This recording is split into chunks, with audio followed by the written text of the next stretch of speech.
Nothing shocks me in this day and age. Nothing really surprises me.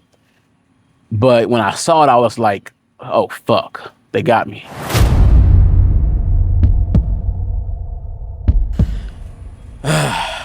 What's up, YouTube? You know what it is. It's your boy Easy Tech Joe, right back here with another video, man. Y'all see the title, man. You know what? Let's just get right into it. So check it out, man. A lot of you know that I have switched career paths. I was a diesel technician, still a diesel technician by trade, but now I've gone mobile. I went through this whole transition of going from a diesel technician to an automotive technician, now to a strictly mobile mechanic. Okay, mobile technician. Okay, but something happened between that whole transition, right? What happened? A lot of you, y'all know about one of my last videos. I said I quit. I quit my diesel technician job, and I was switching over, and I had just started my automotive job. Well, I'm gonna make a whole nother video about this, but right after I started the automotive job, I worked 1 week, and I broke my foot. Now, within that 1 week, I was able to figure a lot of shit out, and I figured that being a automotive mechanic work is really no different than diesel technician work. I really caught on very quickly within that 1 week. So whatever, all right, it didn't go in vain. But I broke my foot after 1 week of working in the automotive shop. Not even at work. I wasn't even at work when I did it. Another long story, right? So I had half of my tool storage, half of my tools set up with my Snap-on Epic. I had all of that in a storage unit while I was switching shops and making this transition from being a shop tech to a mobile tech. I had it in storage unit for a few weeks before I was going to take it back out and bring it home and do what I need to do. Well, within that few weeks span, somebody decided to make themselves very comfortable in my storage unit. They broke into it and they took thousands of dollars in tools. Okay, they didn't take the Snap-on Epic because it was too damn big. Okay, if they could have, they would have took that too, right? So yeah, fire, police report, all that, right? But thousands of dollars in tools gone. I've been a mechanic for 5 years now. I spent thousands of dollars with the tool trucks, thousands of dollars on Amazon, just, you know, especially the tool trucks. Okay. So when you work that much, right, you spend that much money just for some lazy bum. Instead of them to go fill out a job application, they decide to steal your shit. It does something to you, right? Nothing shocks me in this day and age. Nothing really surprises me. But when I saw it, I was like, oh, fuck, they got me. And so, you know, it's just what it is. But yeah, they took everything. I put a video up here somewhere.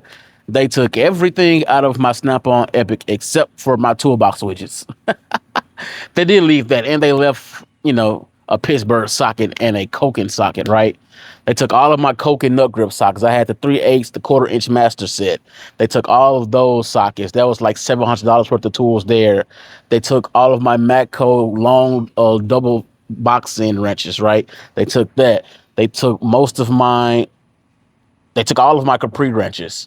They took a big gulp of my Sunex tools. They took a whole lot of stuff. They took my battery charger, right? My Mac Tools battery charger.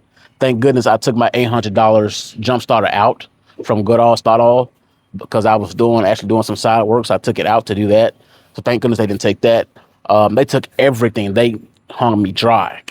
And so the bad news is the insurance from the storage unit is not going to cover all of that. That's just the reality. So would I do it again, right? Would I actually spend thousands of dollars in tools again from the tool trucks? And the rate that I did it, hell no, not at all. I am not going to spend thousands of dollars on the tool trucks ever again. Why? Because when you work that hard just for somebody to take it, and now you feel like you have to start over, which I didn't have to start over. All of my basic tools that I actually used every day was actually at the shop where I was at before I quit and went strictly mobile. So I wasn't too worried about it. But shout out to my sponsors of the channel, Capri, Sunex, Milwaukee. They actually helped me replace a whole lot of the stuff that was stolen. So shout out to them. You are actually kind of proud of the choices you pick to be sponsored by, to have your name on.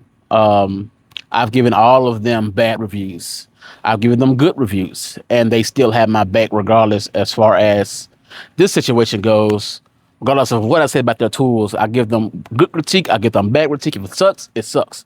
If they need to change something, I'm gonna tell them, hey, you need to change something. I actually emailed them about how something may suck before I tell you guys, okay? Just so they can know what's coming.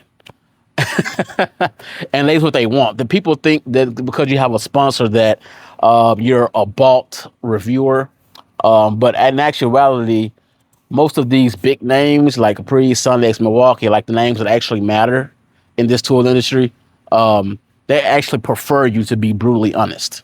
If you are fake, they're gonna know it, and they're not gonna be really, they're not really feeling that themselves because they want, especially Milwaukee.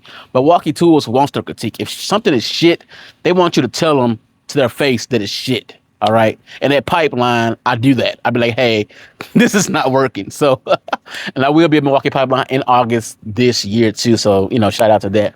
But, yeah, shout out to them. They helped me replace a whole lot of things, some things just that come. But am I going to ever spend that much money on tool trucks again? No, I'm not. I spent, goodness, I'm still paying on some of that shit that got stolen.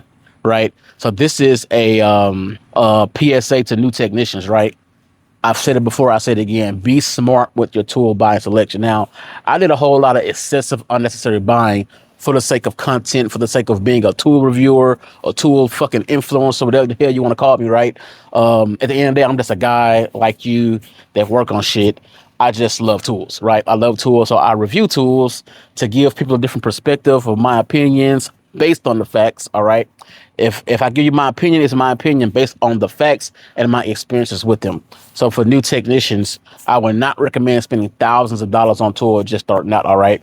My whole thing was, if I would have stayed in the shop and actually continued to be a shop technician, my stuff would never got stolen. But because I made the transition, which I don't regret, made the transition. Shout out to Kent's Mobile Mechanics to start my own mobile mechanic business. It would have never got stolen. But since I made that transition, I put it in the storage unit with no fucking cameras. That they don't have any fucking cameras at that storage unit.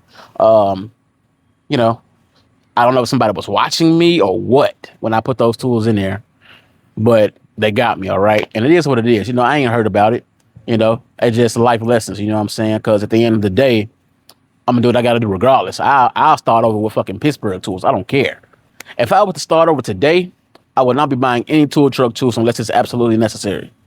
Because Harbor Freight right now, I mean, I've given them my fair guap of critique when it comes to being Snap-on replicas. But at the end of the day, it's Snap-on replicas. But if that's what you can afford, if it works, buy it. And I don't mind starting back over with Harbor Freight tools at all. You know what I'm saying? So if that's what I have to do. That's what I have to do. But luckily I still had all of my basic tools in my Sunex toolbox, so I wasn't too hurt about it. But yeah, man, I would not be buying any more thousands of dollars in tools. That just does something to you, man. When you work so hard just for some lazy ass bum to come and take your shit, that really makes you second guess your decision making when it comes to buying a whole lot of expensive ass tools. Okay, because some tools I didn't have to buy, like the Snap-on comfort grip wrenches. I didn't have to buy that shit. Like there's a lot of stuff in that storage unit that I just didn't have to buy. A lot of stuff I ended up trading in or selling it anyways, because it was just kind of, whatever.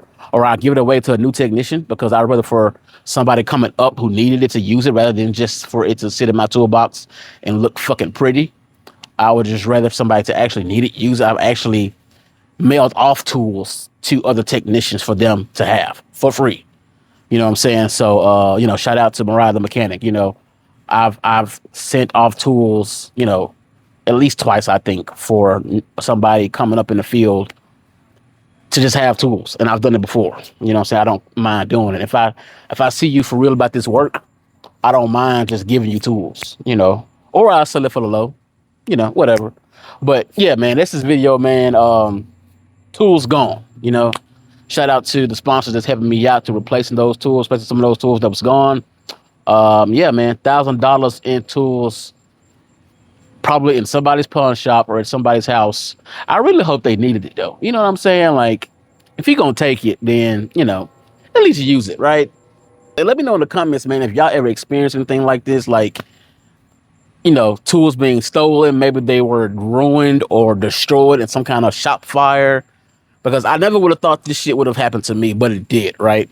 So let me know if y'all have had that kind of experience and what did y'all do to recuperate? Did you just give up on the field? Did you just give up on your career, or did you start over? And when you started over, did you start back cheap as if you were a new mechanic again? Did you just go all out and just start buying tool truck tools again? Let me know what you think. I know what I'm not doing, and that's spending $1,000 on unnecessary shit from the tool trucks. You know, now if I really need it, then yeah, I don't mind. Like my cooling pressure tester from Snap-on that got stolen, I'll probably buy that again.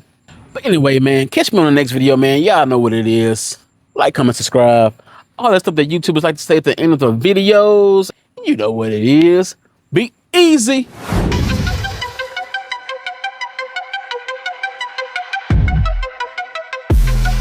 Be easy.